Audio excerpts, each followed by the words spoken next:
In the bleak midwinter, there was a tournament held in Gloucester at the Death Association building in November 2014, and we are here to bring you coverage of that. Hello, my name's David, and I'm from Netrunners.co.uk. We have there myself on the right, running that rather sporting Making News NBN faction, and Ryan from Worcester on the left, sporting Andromeda.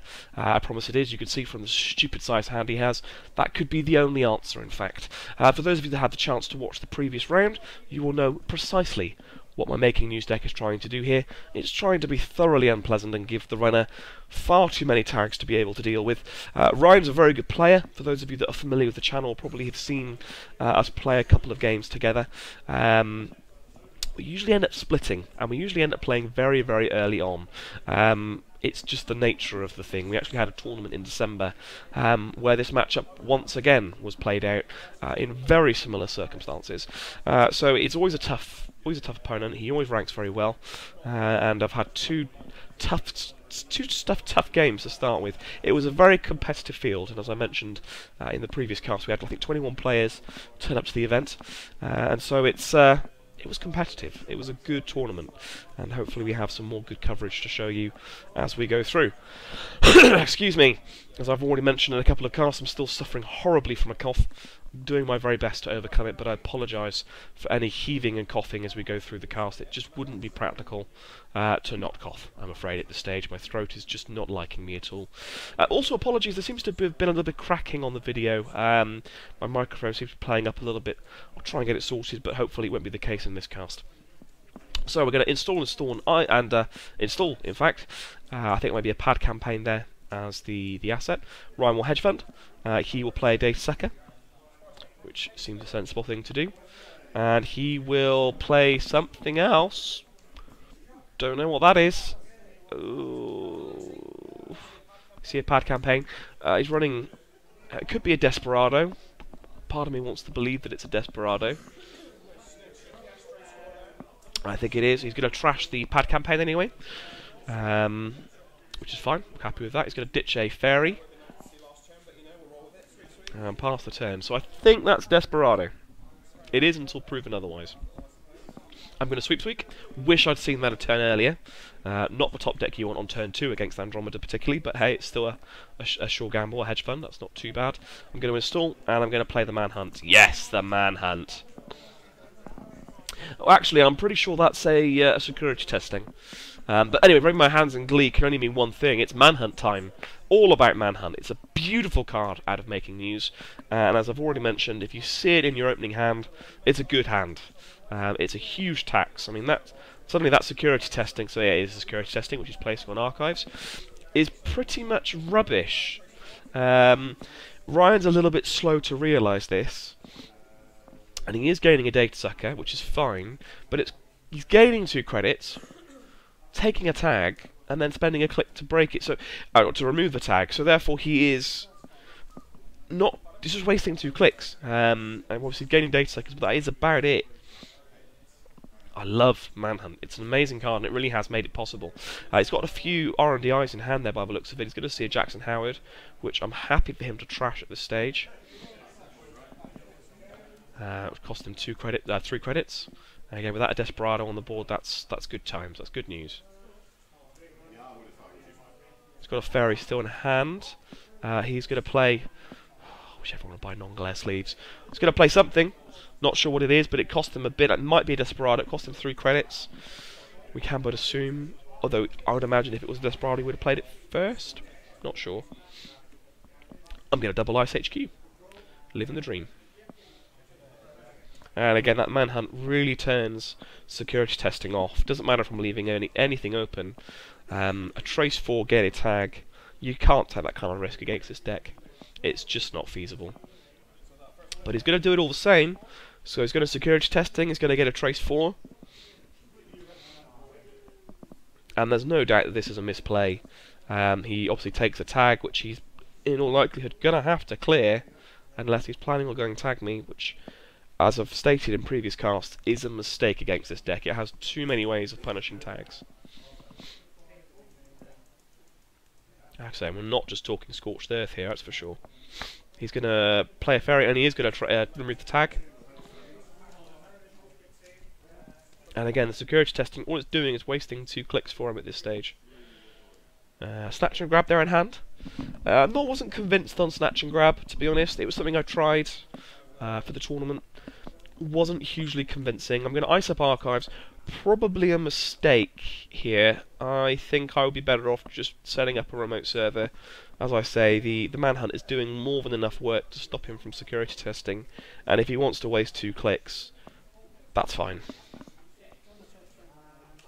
It's a very difficult card to play around. Looks like he's going to take money and pass the turn. I'm going to set up the remote. And I'm going to take 2 and pass the turn back. So far it's a good position for me. Again, that manhunt is a crippling card. I know I'm saying a lot about it, but it is a good card. Looks like we still haven't seen a Plascreek down yet.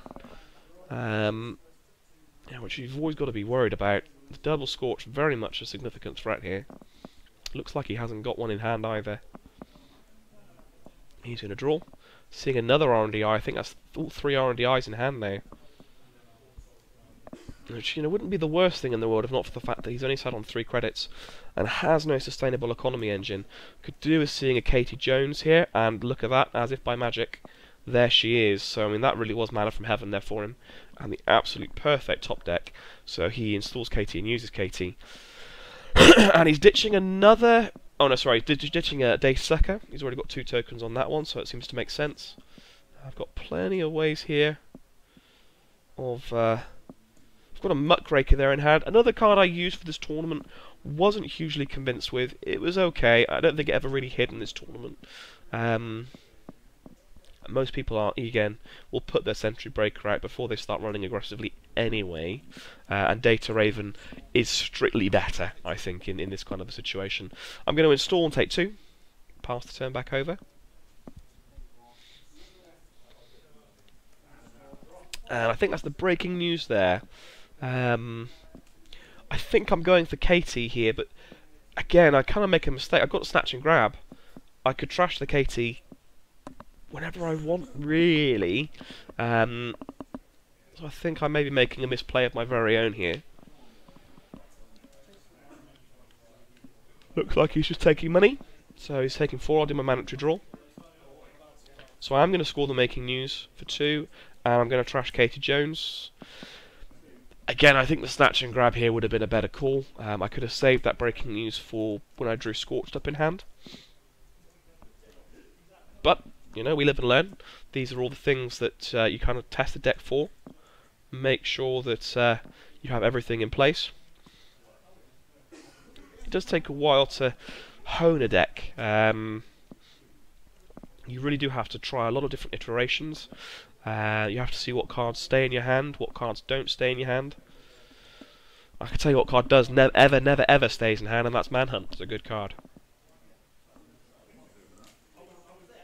So he'll run R&D, see pop-up window.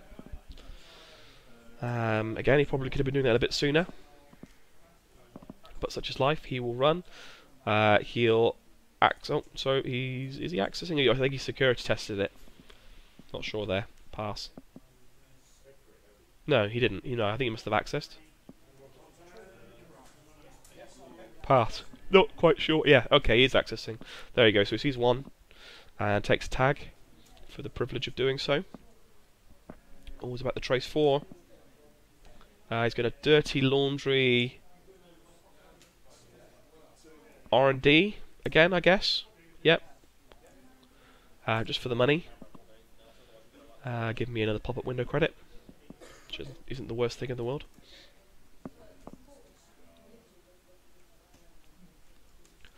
And it's the only way really he can kind of make the money here. He's got to clear that tag, so he will. He'll spend 2 and a click to clear the tag. And again, Manhunt almost turns this deck into an almost RP kind of style deck here. It's like it's RP with ELP. It's hideous. The Corp currents really are so strong. And I mean, it must be getting to the point now where runners are seriously contemplating taking a current of their own just to try and combat these overwhelmingly powerful currents. Because, cards like Manhunt and ELP are absolutely brutal. It's going to special order.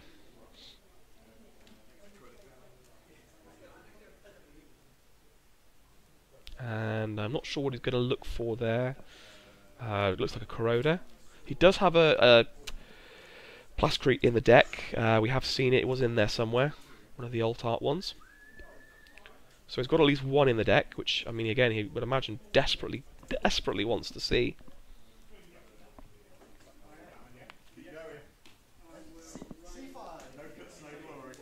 And he's going to play the corroder out.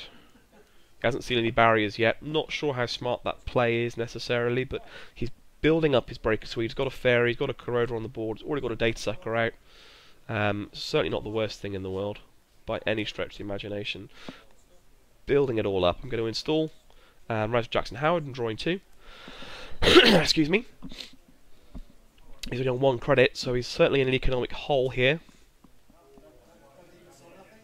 And I think I'm just drawing up the Scorched, trying to get ready for the time where I can scorch him effectively.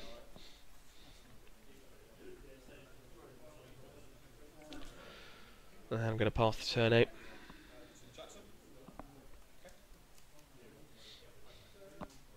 Looks like he is going to Scourge testing the Jackson remote. Makes sense, it's open. Though again, obviously I do have the option of triggering it, so he doesn't get the successful run. But then, to be honest, I'd much rather have Manhunt goodness, to be honest. Especially when he's only on 1 credit. And, yeah. Security testing is just not great with a Manhunt on the board, is the long and short of it. So he will do that. Again, it's going to be obviously a trace 4, which would mean he'll take the tag. And again, even with the link, it's just not worth beating that trace. It really is one of the only reasons to run Making News at the moment over Near Earth Herb, I would suggest.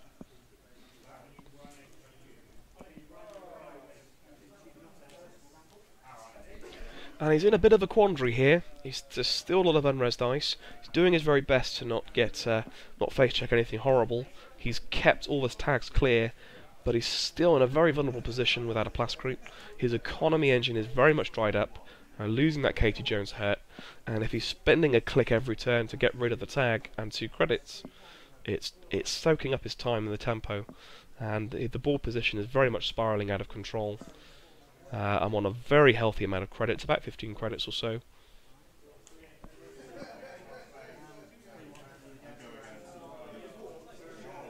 So I'm going to install. Still got plenty of ice in hand there as well. I'm going to put another one on R&D. Again, I haven't seen much in the way of agendas, and another one there. I think I'm possibly getting ready to try and score out that market research and win via agendas if required. Haven't seen any Scorches yet, so he will security testing, and again, it's just not working for him really. He's going to gain a tag, a count siphon, which is kind of like, oof, do I let this hit? It's got to be worth letting it hit, right? Because he's on 2nd click, he's already got a tag, and this will now put him in a position on 3 tags. It doesn't really matter how much money he has, he's going to end up suffering big time. And so yeah, that's fine. I'll let that hit, because now he's on 3 tags, and he's got all kinds of problems. I still have 6 credits, which is fine. And he's, you know, if he's going to go tag me, I suspect I'm going to win here, because he needs the ability to, again, he needs a Plascrete. That's pretty much what he needs here. He's going to legwork. Excuse me. So he really is leaving all the tags on. I will res a universal connectivity fee. Brilliant. So all that lovely money he just gained from his account siphon is gone. He's back to 0 credits. I'll let him score an agenda, because that's absolutely fine, at which point Manhunt goes off the board. He's on 2 points to my 1.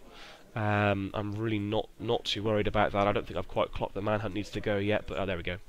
As if by magic. He's on 3 tags with 0 money. He's got no way of actually clearing the tags himself now, so he has to go for find the Plascrete. It's literally that simple. And I now have to go and find the Scorched. Excuse me. So I've got a Jackson on the board, and that's precisely what I'm doing. Although the temptation obviously is to... well, I'm going to actually install that information overload on HQ. And pass the turn, I believe. I'll take a credit and pass the turn.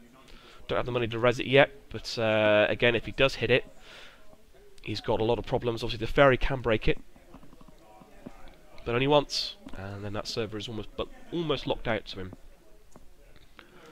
So he's taken 2 credits. I think he's security tested first click. There's no manhunt on the board, so it's worthwhile now. He will express delivery, drawing 4 and keeping 1.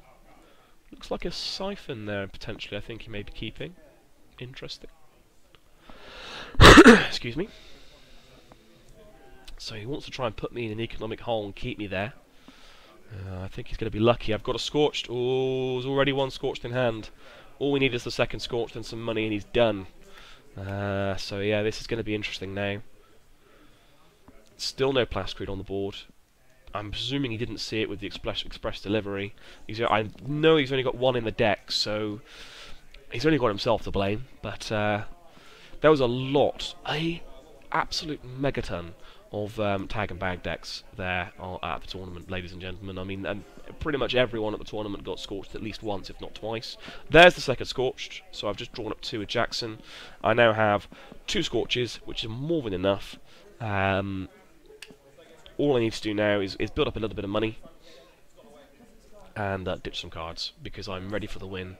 Double Scorched, here we come.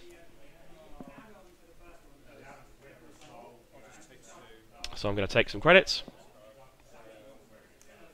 and I'm going to ditch some cards. I think I may have taken 1 credit too many there. I'm not sure if I took an extra click, possibly. I don't think it would make too much difference, to be honest. But there is a possibility that that was the case. So I'll pass the turn over. And he's got to win this turn. He's got that account siphon in hand to be able to use. He's going to play the Desperado, so it's been a long time coming, but it is finally there. And I think probably a little bit too little too late. He's going to draw. And it looks like he's going to pass the turn. At which point, it's all a bit null and void. Scorchy, scorchy. Burn your house down. And there was very, very little he could do there at that point without seeing the Plascrete. And even with the Plascrete, when you go tag me, I'm more than happy to wait until I see my third. And that was all she wrote. So, taking me up to a 3-0 record going into the next game of the second round. I hope you'll join us there for yet more lovely, lovely Netrunner action. In the meantime, please join us over at Netrunners.co.uk. We'll be more than happy to host you there. And have a very Merry Christmas.